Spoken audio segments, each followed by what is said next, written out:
Shalom, selamat bergabung kembali dalam pelajaran Sekolah Sahabat bersama dengan Little Strength Ministry. Kami sangat merasa terberkati dengan kehadiran saudara-saudara dan semoga Anda juga akan terberkati melalui pelajaran ini. Minggu ini kita tiba pada pelajaran yang ke-12 dengan judul pelajaran Para Pendahulu.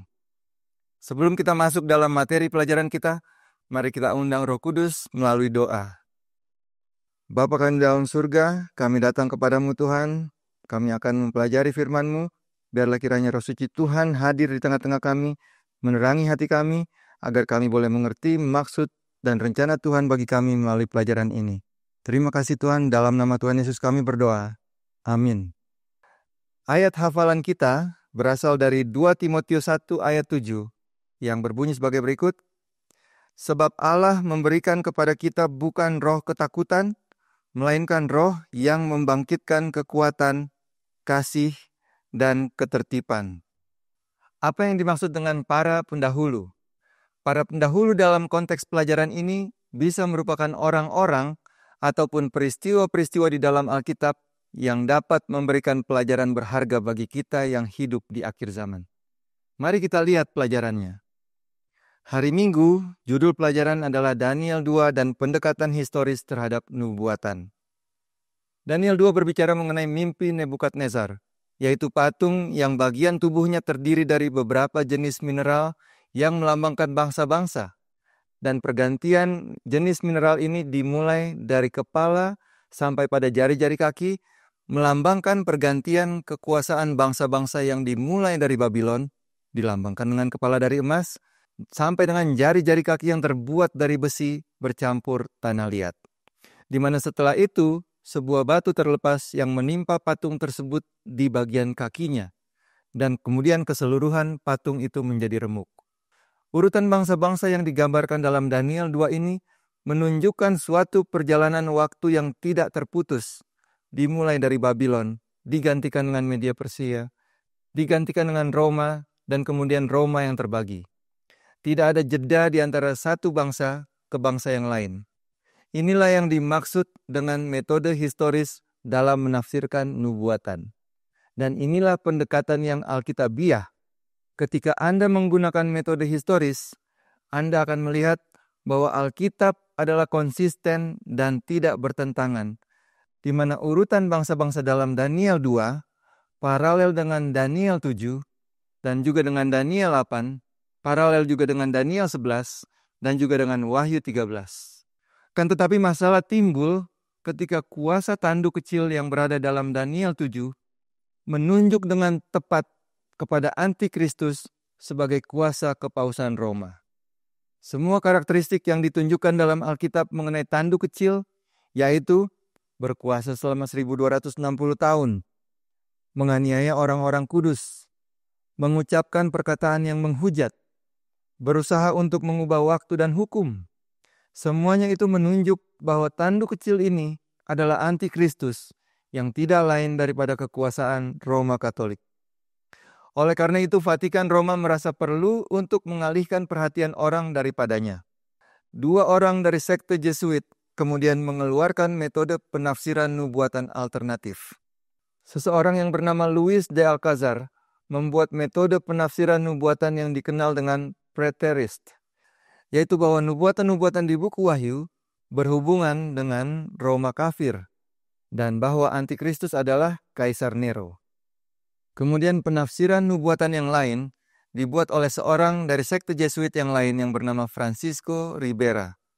Ribera ini memperkenalkan metode penafsiran nubuatan yang dikenal sebagai futurist, di mana metode ini menafsirkan bahwa Antikristus akan muncul jauh di masa depan dan akan muncul di Yerusalem literal dan juga akan membangun kembali bait suci di Yerusalem. Kita kenal dengan the Third Temple. Kemudian futurist juga beranggapan bahwa akan ada yang namanya secret rapture, di mana umat Tuhan akan tiba-tiba diangkat dari atas bumi. Rapture ini akan diikuti dengan 7 tahun masa kesesakan, dan setelah itu Yesus akan memerintah di atas dunia ini selama 1000 tahun. Inilah penafsiran dari futurist. Cara yang dilakukan ini berhasil, oleh karena melalui paham preterist dan futurist, perhatian orang beralih dari melihat antikristus sebagai kepausan Roma kepada antikristus yang jauh di masa depan dan juga yang jauh di masa yang lalu yang sudah digenapi. Paham futurisme ini berhasil mengaburkan isu pertentangan besar yang kita pelajari di dalam Alkitab. Pertentangan yang makin tajam antara kuasa Allah dengan kuasa setan yang adalah mengenai hukum-hukum Tuhan, mengenai hari Sabat, dan juga mengenai perbaktian. Tetapi melalui paham futurisme ini, isu pertentangan akhir dialihkan menjadi mengenai oil atau mengenai minyak di Timur Tengah, dan juga mengenai anti-Yahudi atau antisemitisme. Kemudian futurisme juga memberikan rasa keamanan palsu, karena bagi mereka yang tidak diangkat pada waktu secret rapture, mereka menganggap masih bisa bertobat pada waktu masa kesesakan. Dan jika mereka tidak selamat pada masa kesesakan, mereka masih bisa selamat pada waktu milenium. Sebaliknya, dengan metode historisis, kita dapat dengan jelas mengidentifikasi siapakah antikristus itu, kapan dan di mana ia muncul, apa yang dilakukan, dan siapa yang akan membantu kuasa ini untuk mengembalikan kuasanya yang mengalami luka parah.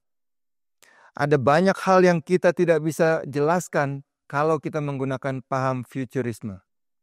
Kalau antikristus adalah manusia literal dan kekuasaannya jauh di masa depan, berarti gereja Roma Katolik tidak ada hubungannya dengan nubuatan. Berarti Protestan Amerika juga tidak menggenapi nubuatan. Berarti pergantian hari Sabat tidak dilakukan oleh kepausan. Inilah hal-hal yang setan inginkan. Karena dengan demikian orang akan tertipu dan tidak akan mempersiapkan diri untuk peristiwa-peristiwa yang akan terjadi yang berhubungan dengan keselamatan seseorang. Perhatikan kutipan berikut ini dari buku Kemenangan Akhir. Firman Tuhan telah memberi amaran tentang bahaya yang mengintai. Hendaklah ini diabaikan, dan dunia Protestan akan melihat apa tujuan Roma yang sebenarnya, hanya ketika sudah terlambat untuk keluar dari jeratnya. Dia bertumbuh dengan diam-diam dalam kekuasaan. Ajaran-ajarannya meluncurkan pengaruhnya di dinding-dinding legislatif, di gereja-gereja, dan di hati manusia. Ia menumpuk bangunan-bangunan megah dan besar di tempat-tempat tersembunyi, di mana penganiayaan yang dulu pernah dilakukan akan diulangi lagi. Dengan diam-diam dan tidak menimbulkan kecurigaan, ia memperbesar kekuatannya untuk melancarkan agendanya ketika waktunya tiba baginya untuk menyerang. Yang ia inginkan adalah tempat berpijak yang menguntungkan, dan ini sedang diberikan kepadanya. Kita segera akan melihat dan merasa apa tujuan Roma yang sesungguhnya. Jadi itulah yang terjadi ketika perhatian dialihkan mengenai siapa antikristus yang sebenarnya. Orang-orang akan melihat ke tempat yang salah, sementara antikristus yang sebenarnya sedang mengumpulkan kekuatan untuk menyerang kembali. Itu adalah pelajaran untuk hari Minggu. Selanjutnya pelajaran hari Senin dan hari Selasa membahas mengenai menyembah patung, sama-sama dengan judul yang sama. Di zaman Hananya, Misael, dan Azaria, semua orang diminta untuk menyembah patung yang didirikan oleh Nebukadnezar dengan ancaman kematian bagi yang tidak menyembah. Mari kita lihat ayatnya di dalam Daniel pasal 3, mulai dari ayat yang ketiga. Lalu berkumpullah para wakil raja, para penguasa, para bupati, para penasihat negara, para bendahara, para hakim, para ahli hukum, dan semua kepala daerah untuk menghadiri pentahbisan patung yang telah didirikan Raja Nebukadnezar itu. Dan berserulah seorang bentara dengan suara nyaring, "Beginilah dititahkan kepadamu, hai orang-orang dari segala bangsa, suku bangsa dan bahasa. Demi kamu mendengar bunyi sangkakala, seruling, kecapi, rebab, gambus, serdam, dan berbagai-bagai jenis bunyi-bunyian, maka haruslah kamu sujud menyembah patung yang telah didirikan Raja Nebukadnezar itu. Siapa yang tidak sujud menyembah akan dicampakkan seketika itu juga ke dalam perapian yang menyala-nyala." Jadi kita lihat ada masalah di sini, yaitu masalah worship atau perbaktian. Siapa yang kita sembah? Kepada siapa kita beribadah? Itu semua adalah merupakan pilihan hakiki seseorang yang tidak bisa diatur oleh pemerintahan sipil. Oleh karena itu berhubungan dengan hati nurani seseorang. Tetapi dalam Daniel 3, semua orang diharuskan untuk menyembah patung yang didirikan oleh raja. Karena kalau tidak menyembah, dia akan dimasukkan ke dalam dapur api, dengan kata lain akan dibunuh. Perhatikan apa yang dikatakan Yosua mengenai peribadatan. Dalam Yosua 24 ayat 15. Tetapi jika kamu anggap tidak baik untuk beribadah kepada Tuhan, pilihlah pada hari ini kepada siapa kamu akan beribadah. Allah yang kepadanya nenek moyangmu beribadah di seberang sungai Efrat, atau Allah orang Amori yang negerinya kamu diami ini. Tetapi aku dan seisi rumahku, kami akan beribadah kepada Tuhan. Bahkan Yesus yang layak disembah saja harus menangis untuk Yerusalem, oleh karena mereka tidak mau memilih dia. Di dalam Matius 23 ayat 37 Yesus katakan, Yerusalem, Yerusalem, engkau yang membunuh nabi-nabi dan melempari dengan batu orang-orang yang diutus kepadamu. Berkali-kali aku rindu mengumpulkan anak-anakmu sama seperti induk ayam mengumpulkan anak-anaknya di bawah sayapnya. Tetapi kamu tidak mau. Ketika orang Farisi hendak menjebak Yesus mengenai hal pajak, apa yang Yesus katakan? Di dalam Matius 22. Kemudian pergilah orang-orang Farisi, mereka berunding bagaimana mereka dapat menjerat Yesus dengan suatu pertanyaan. Mereka menyuruh murid-murid mereka bersama-sama orang Herodian bertanya kepadanya, Guru, kami tahu engkau adalah seorang yang jujur, dan dengan jujur mengajar jalan Allah. Dan engkau tidak takut kepada siapapun juga, sebab engkau tidak mencari muka. Katakanlah kepada kami pendapatmu, apakah diperbolehkan membayar pajak kepada kaisar atau tidak? Tetapi Yesus mengetahui kejahatan hati mereka itu lalu berkata, Mengapa kamu mencobai aku, hai orang-orang munafik? Tunjukkanlah kepadaku mata uang untuk pajak itu. Mereka membawa suatu dinar kepadanya. Maka ia berkata kepada mereka, Gambar dan tulisan siapakah ini?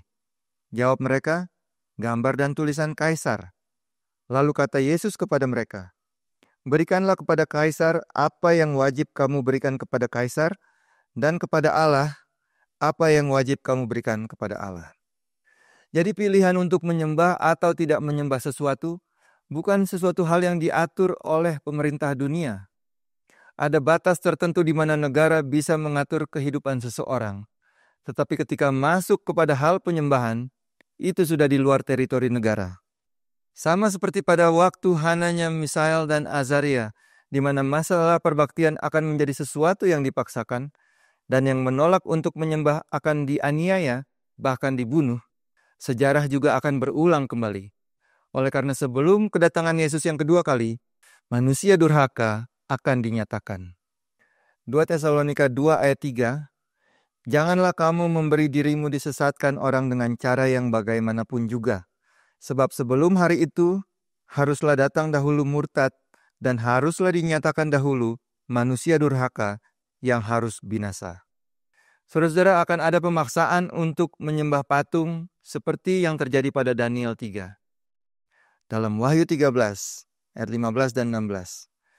Dan kepadanya diberikan kuasa untuk memberikan nyawa kepada patung binatang itu, sehingga patung binatang itu berbicara juga dan bertindak begitu rupa, sehingga semua orang yang tidak menyembah patung binatang itu dibunuh. Dan ia menyebabkan sehingga kepada semua orang, kecil atau besar, kaya atau miskin, merdeka atau hamba, diberi tanda pada tangan kanannya atau pada dahinya. Jadi Daniel 3 adalah skala kecil dari apa yang akan terjadi sebelum kedatangan Yesus yang kedua kali.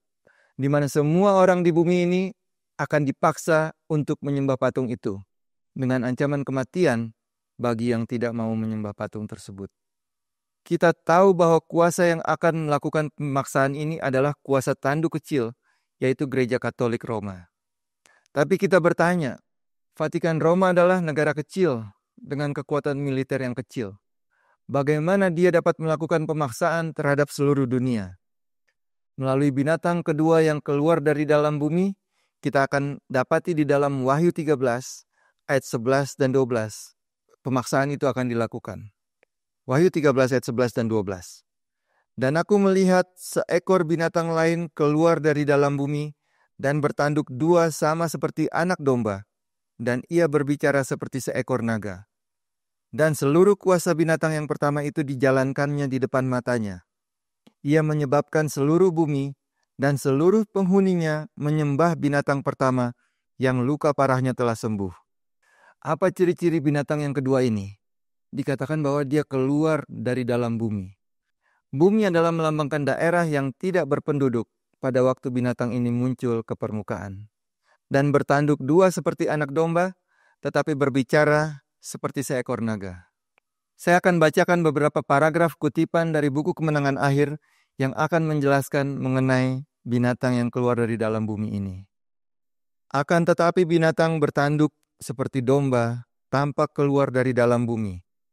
Gantinya menggulingkan kekuasaan-kekuasaan lain untuk mendirikan kekuasaannya sendiri, maka bangsa yang dilambangkan di sini harus muncul di suatu wilayah yang sebelumnya belum diduduki dan bertumbuh pelan-pelan dan dengan damai.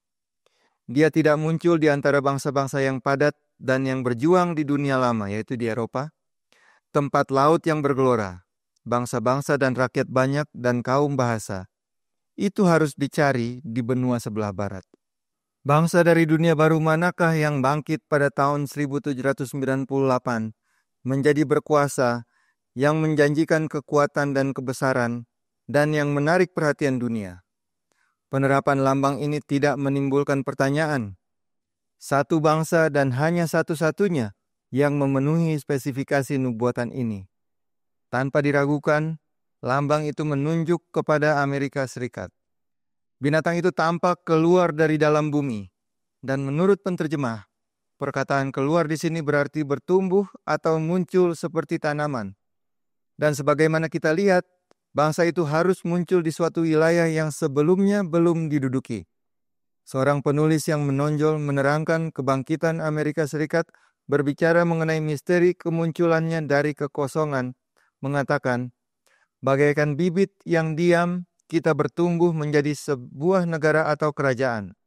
Sebuah surat kabar Eropa pada tahun 1850 berbicara mengenai Amerika Serikat sebagai suatu kerajaan ajaib yang muncul dan di tengah-tengah keheningan dunia setiap hari bertambah kekuasaan dan kebanggaannya.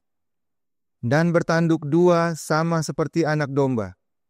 Tanduk seperti tanduk anak domba itu menyatakan kemudaan, tidak bersalah, kelemah lembutan, dengan tepat melambangkan tabiat Amerika Serikat ketika ditunjukkan kepada nabi itu sebagai yang keluar di tahun 1798. Di antara orang-orang Kristen, buangan yang pertama melarikan diri ke Amerika dan mencari suaka dari penindasan kerajaan dan imam-imam yang tidak bertenggang rasa. Banyak yang ikut memutuskan untuk mendirikan sebuah pemerintahan atas dasar kebebasan sipil dan agama. Pandangan-pandangan mereka mendapat tempat dalam The Declaration of Independence atau Deklarasi Kemerdekaan yang mengetengahkan kebenaran agung bahwa semua manusia diciptakan sama dan dianugerahi dengan hak yang tidak bisa dicabut bagi kehidupan, kebebasan, dan usaha mengejar kebahagiaan. Dan konstitusi menjamin semua warga negara berhak menentukan pemerintahan sendiri melalui perwakilan yang dipilih secara bebas untuk membuat dan menjalankan undang-undang. Kebebasan menganut agama atau kepercayaan juga dijamin, sehingga setiap orang diizinkan menyembah Allah sesuai dengan dorongan hati nuraninya. Republikanisme atau a state without a king dan Protestanisme atau a church without a pope menjadi prinsip fundamental bangsa itu. Prinsip-prinsip ini adalah rahasia kekuatan dan kemakmurannya. Orang-orang yang tertindas dan tertekan dari seluruh dunia Kristen telah berpaling ke negeri ini dengan penuh perhatian dan harapan. Berjuta-juta orang berusaha mencapai pantainya, dan Amerika Serikat telah bangun menjadi salah satu negara terkuat di dunia. Berikut ini adalah First Amendment dari negara Amerika.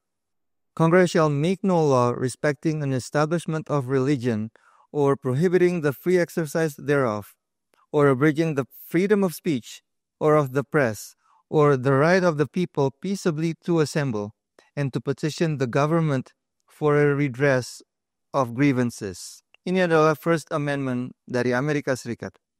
Dan Amerika Serikat adalah negara yang mengakui kebebasan beragama dan pemisahan gereja dari negara. Tetapi Amerika Serikat akan mengalami amnesia, di mana semua prinsip-prinsip ini akan ditinggalkan. Kuasa binatang kedua ini akan berbicara seperti naga. Pada suatu waktu ia akan menjalankan kuasa binatang pertama dan membuat semua orang yang tidak menyembah patung yang didirikan itu untuk dibunuh. Pengalaman Hananya, Mishael, dan Azaria, pengalaman Daniel, semuanya itu harus kita pelajari untuk menjadi kekuatan bagi kita. Roh Nubuat juga katakan di dalam buku Kemenangan Akhir halaman 481 paragraf yang pertama. Kita harus memilih yang benar karena itu benar dan menyerahkan segala konsekuensinya kepada Allah. Kepada orang-orang yang berprinsip, beriman, dan mempunyai keberanian, dunia ini berhutang untuk pembaruan yang besar. Di dalam Kisah 5 ayat 29 Alkitab katakan, tetapi Petrus dan rasul-rasul itu menjawab katanya, kita harus lebih taat kepada Allah daripada kepada manusia. Selama peraturan pemerintah dunia tidak bertentangan dengan perintah Tuhan, umat-umat Tuhan harus menjadi warga negara yang taat hukum. Tetapi ketika hukum pemerintah dunia bertentangan dengan hukum Allah, kita harus lebih taat kepada Allah daripada kepada manusia. Itu adalah pelajaran untuk hari Senin dan hari Selasa. Selanjutnya mari kita lihat pelajaran hari Rabu dengan judul pelajaran penganiayaan gereja mula-mula. Orang-orang Kristen di abad-abad pertama mengalami penganiayaan. Mari kita perhatikan keterangan dari buku Kemenangan Akhir berikut ini. Sejarah jemaat yang mula-mula itu menyaksikan kegenapan kata-kata juru selamat. Kuasa-kuasa dunia dan neraka mempersiapkan diri mereka melawan Kristus dalam pribadi pengikut-pengikutnya. Kekafiran melihat, jika Injil menang, maka kuil-kuil dan mezbah-mezbahnya akan dimusnahkan. Oleh sebab itu, ia memerintahkan pasukan-pasukannya untuk membinasakan kekristenan. Api penganiayaan telah disulut. Orang-orang Kristen dirampas harta miliknya dan diusir dari rumah mereka. Mereka bertahan dalam perjuangan yang berat. Ada pula yang diejek dan didera, bahkan yang dibelenggu dan dipenjarakan. Banyak yang memeteraikan kesaksian mereka dengan darahnya. Kaum bangsawan dan hamba, orang kaya dan orang miskin, orang-orang terpelajar dan orang-orang bodoh, semuanya sama dibantai tanpa belas kasihan. Penganiayaan ini bermula pada zaman Kaisar Nero, pada waktu Rasul Paulus mati syahid, berlangsung terus dengan semakin kejam selama berabad-abad. Orang Kristen dituduh dengan tuduhan palsu, melakukan kejahatan yang mengerikan, dan dinyatakan sebagai penyebab bencana besar seperti bahaya kelaparan, wabah, dan gempa bumi. Sementara mereka menjadi sasaran kebencian dan kecurigaan, para penuduh demi keuntungannya mengkhianati orang yang tidak bersalah itu. Mereka dituduh sebagai pemberontak yang melawan kerajaan, sebagai musuh agama, dan sebagai wabah bagi masyarakat. Banyak yang dilemparkan kepada binatang buas atau dibakar hidup-hidup di amfiteater. Sebagian disalibkan. Yang lain dibungkus dengan kulit binatang liar dan dilemparkan ke arena untuk dicabik-cabik oleh anjing-anjing ganas. Hukuman mereka sering dijadikan hiburan utama pada pesta-pesta umum. Orang banyak berjubel menikmati tontonan itu dan tertawa serta bertepuk tangan menyaksikan korban yang sedang menderita menghadapi maut. Seperti itulah penganiayaan yang dialami oleh jemaat mula-mula. Kita tahu dalam buku Wahyu ada 7 jemaat, 7 meterai, 7 sangkakala, di mana semua ini berjalan secara paralel. Ketujuh jemaat dengan ketujuh meterai dengan ketujuh sangkakala. Periode waktu jemaat pertama paralel dengan meterai pertama, paralel juga dengan sangkakala pertama. Penganiayaan yang terjadi pada gereja mula-mula ini masuk pada periode jemaat kedua, yaitu Smyrna, di mana paralel dengan meterai kedua, yaitu kuda merah. Kita lihat hal ini dalam konteks pertentangan besar antara kuasa Tuhan dengan kuasa setan. Apa yang mengakibatkan penganiayaan terjadi pada periode ini? Pada periode sebelumnya, yaitu jemaat pertama, jemaat Efesus, yang paralel dengan meterai pertama, yaitu kuda putih, Pada periode ini, Injil diberitakan secara luas dan banyak yang menerima kebenaran. Kita bisa lihat peristiwanya pada peristiwa Pentakosta. Mari kita baca Kisah pasal 2, ayat 37. Ketika mereka mendengar hal itu, hati mereka sangat terharu. Lalu mereka bertanya kepada Petrus dan rasul-rasul yang lain, "Apakah yang harus kami perbuat, saudara-saudara?" Jawab Petrus kepada mereka, "Bertobatlah dan hendaklah kamu masing-masing memberi dirimu dibaptis dalam nama Yesus Kristus untuk pengampunan dosamu. Maka kamu akan menerima karunia Roh Kudus." Ayat 41. Orang-orang yang menerima perkataannya itu memberi diri dibaptis, dan pada hari itu jumlah mereka bertambah kira-kira 3.000 jiwa. Pekabaran Injil yang disampaikan dengan kuasa Roh Kudus menghancurkan barisan musuh. Banyak orang bertobat dan sekitar 3.000 jiwa memberi diri mereka untuk dibaptis. Itulah periode meterai pertama di mana setan yang kehilangan banyak pengikut kemudian menjadi marah. Dan pada meterai kedua mengakibatkan terjadi penganiayaan atas orang-orang Kristen mula-mula. Apa yang terjadi ketika orang Kristen dianiaya? Perhatikan kutipan dari buku Kemenangan Akhir ini. Sia-sialah usaha setan menghancurkan jemaat Kristus dengan kekerasan. Pertentangan yang besar di mana murid-murid Yesus menyerahkan hidup mereka tidak berakhir pada waktu pembawa panji yang setia ini dibunuh. Mereka justru senang pada waktu mereka dikalahkan. Pekerja-pekerja Allah dibunuh, tetapi pekerjaannya maju terus dengan mantap. Kabar Injil itu terus tersebar, dan jumlah pengikut-pengikutnya terus bertambah. Injil itu menerusi daerah-daerah yang tidak mudah dimasuki, bahkan sampai ke daerah kekuasaan Roma. Seorang Kristen dalam pembelaannya berkata kepada penguasa kafir yang mendorong penganiayaan, "Engkau boleh membunuh kami, menyiksa kami, menghukum kami. Ketidakadilanmu adalah bukti bahwa kami tidak bersalah." Semuanya itu menjadi undangan kuat memanggil orang lain kepada keyakinannya yang kuat. Semakin banyak kami engkau bunuh, semakin banyak kami bertumbuh. Darah orang-orang Kristen itu adalah benih. Injil tersebar dengan kuasa Roh Kudus. Banyak orang bertobat, mengakibatkan setan marah dan menganiaya orang-orang Kristen. Apakah kuasa Tuhan kalah ketika orang Kristen dianiaya? Ternyata tidak. Justru lebih banyak orang bergabung ke dalam kebenaran. Sia-sialah usaha setan menganiaya jemaat Kristus, sehingga kemudian setan mengganti strategi.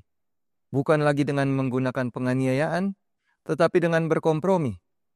Itu yang terjadi pada waktu periode jemaat ketiga, yaitu jemaat Pergamum, yang paralel dengan meterai ketiga, yaitu kuda hitam. Pada periode ini, Konstantin melegalisasi agama Kristen dan tetap mempertahankan kekafiran. Betul bahwa penganiayaan terhadap orang-orang Kristen berhenti pada masa ini. Tetapi itu harus dibayar dengan harga yang mahal, yaitu kompromi. Kekafiran masuk ke dalam kekristenan. Tulisan dalam buku Kemenangan Akhir katakan sebagai berikut. Rasul Paulus menyatakan bahwa setiap yang mau hidup beribadah di dalam Kristus Yesus akan menderita aniaya. Lalu mengapa penganiayaan itu nampaknya seperti tertidur?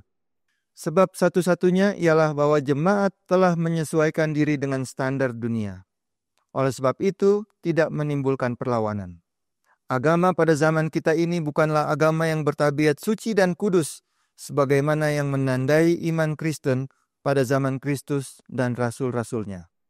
Hanyalah oleh karena roh berkompromi dengan dosa, oleh karena kebenaran agung firman Tuhan tidak begitu dihormati, oleh karena sangat sedikit kesalehan yang vital di dalam jemaat, yang membuat kekristenan sangat terbiasa dengan dunia ini. Biarlah ada kebangunan iman dan kuasa jemaat yang mula-mula itu, maka roh penganiayaan pun akan dibangunkan, dan api penganiayaan itu akan disulut kembali. Saudara-saudara, itulah pelajaran kita untuk hari Rabu. Selanjutnya mari kita lihat pelajaran hari Kamis. Judul pelajaran hari Kamis adalah Tanda Binatang. Sebagaimana sudah sering kita bahas dalam pelajaran-pelajaran sebelumnya, bahwa konteks yang paling relevan dengan keadaan kita sekarang adalah konteks pertentangan besar, the great controversy antara kuasa Allah dengan kuasa setan. Dan isu yang dipertentangkan adalah hukum-hukum Tuhan dan masalah perbaktian. Hukum Tuhan yang mana yang berhubungan dengan masalah perbaktian? Meskipun kita sudah familiar, mari kita baca kembali ayatnya di dalam Keluaran 20. Hukum keempat mengenai hari Sabat. Keluaran 20, ingatlah dan kuduskanlah hari Sabat. 6 hari lamanya engkau akan bekerja dan melakukan segala pekerjaanmu. Tetapi hari ketujuh adalah hari Sabat Tuhan Allahmu. Maka jangan melakukan sesuatu pekerjaan, engkau atau anakmu laki-laki, atau anakmu perempuan, atau hambamu laki-laki, atau hambamu perempuan, atau hewanmu, atau orang asing yang di tempat kediamanmu. Sebab 6 hari lamanya Tuhan menjadikan langit dan bumi, laut dan segala isinya, dan ia berhenti pada hari ketujuh. Itulah sebabnya Tuhan memberkati hari Sabat dan menguduskannya. Saudara-saudara, hukum keempat menempatkan kita dalam perspektif yang sebenarnya, bahwa Tuhan adalah pencipta dan kita adalah makhluk ciptaannya. Sebagai pencipta, Tuhan layak untuk disembah. Dunia kekristenan menerima 9 hukum Tuhan. Tetapi mengenai hukum keempat, ada banyak alasan yang diberikan orang untuk meniadakan hukum ini. Meniadakan hukum keempat berarti tidak menerima Allah sebagai pencipta. Dan dengan demikian, menolak untuk menyembah Allah. Ketika ada banyak alasan diberikan mengenai kenapa manusia tidak harus memelihara hari Sabat, Gereja Roma Katolik dengan terus terang katakan bahwa merekalah yang telah merubah hari Sabat ke hari Minggu. Mereka katakan bahwa mereka punya kuasa untuk merubahnya. Bukankah ini adalah suatu penghujatan? Perhatikan kutipan-kutipan berikut ini yang diambil dari berbagai sumber yang dibuat oleh orang Gereja Roma Katolik sendiri. Kutipan-kutipan ini adalah langsung dari sumbernya, sehingga saya akan bacakan ini dalam bahasa Inggris. Question: which is the Sabbath day? Saturday is the Sabbath day. Why do you observe Sunday instead of Saturday? We observe Sunday instead of Saturday because the Catholic Church transferred the solemnity from Saturday to Sunday. Itu adalah dari The Converse Catechism of Catholic Doctrine. Kemudian dari Catholic Record terbitan 1 September 1923. Sunday is our mark of authority. The Church is above the Bible, and this transference of Sabbath observance is proof of that fact. Saudara bayangkan bagaimana penghujatan-penghujatan-penghujatan kalimat tersebut. Kemudian dari Faith of Our Fathers, yaitu sebuah buku yang ditulis oleh Cardinal Gibbons. Of course, the Catholic Church claims that the change was her act, and the act is a mark of her ecclesiastical power. Selanjutnya juga dari buku yang sama, Cardinal Gibbon juga berkata, you may read the Bible from Genesis to Revelation, and you will not find a single line authorizing the sanctification of Sunday.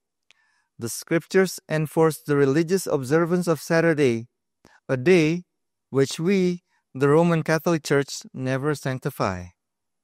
Selanjutnya dari Catholic Press, terbitan Agustus 25, tahun 1900. Sunday is a Catholic institution, and its claims to observance can be defended only on Catholic principles. From the beginning to the end of Scripture, there is not a single passage which warrants the transfer of weekly public worship from the last day of the week to the first. Selanjutnya adalah dari Albert Smith, Chancellor of the Archdiocese of Baltimore. Pada waktu dia mereply kepada kardinal dalam suratnya tanggal 10 Februari tahun 1920. If Protestants would follow the Bible, they would worship God on the Sabbath day. In keeping the Sunday, they are following a law of the Catholic Church. Kutipan selanjutnya, Protestantism, in disregarding the authority of the Roman Catholic Church, has no good reasons for its Sunday theory, and ought logically to keep Saturday as the Sabbath. Kutipan terakhir dari The Christian Sabbath halaman 29.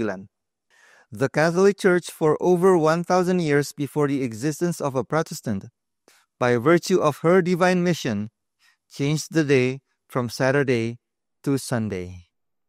Jadi inilah tanda binatang itu, yaitu hari perbaktian tandingan, yaitu hari Minggu, yang akan dipaksakan kepada seluruh manusia di atas bumi ini, di mana yang tidak menerimanya akan dibunuh. Di sisi lain, yang tidak menerima tanda binatang ini akan menerima meterai Allah. Meterai Allah adalah hari Sabat. Yeskiel 20 ayat 20 Alkitab katakan, "Kuduskanlah hari-hari Sabatku sehingga itu menjadi peringatan di antara aku dan kamu, supaya orang mengetahui bahwa akulah Tuhan Allahmu."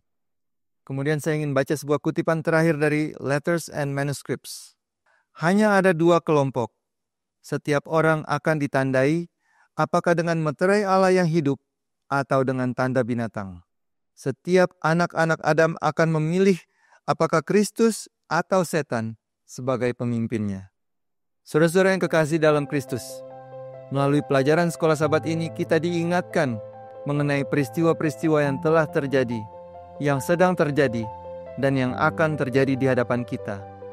Pemahaman yang benar akan peristiwa-peristiwa ini adalah berhubungan langsung dengan di mana kita akan berada pada masa kekekalan. Apakah kita akan menerima kehidupan kekal atau kebinasaan kekal? Selama Roh Kudus masih memanggil dan pintu kasihan masih terbuka, marilah kita tentukan posisi kita dan teguhkan pilihan kita, sehingga ketika Yesus datang, kita akan menerima keselamatan dan mahkota kehidupan yang Tuhan akan berikan kepada orang-orang yang menang melawan binatang itu. Mari kita tutup pelajaran kita dengan berdoa. Tuhan Allah kami yang bersemayam dalam surga, kami datang kepadamu Tuhan dengan ucapan syukur atas pelajaran yang Tuhan telah berikan kepada kami. Bapa dalam surga, kami telah melihat betapa pentingnya hari-hari di mana kami hidup.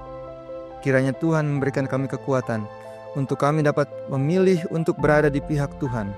Dengan sepenuh hati kami akan memilih untuk melayani Tuhan dan setia kepada Tuhan.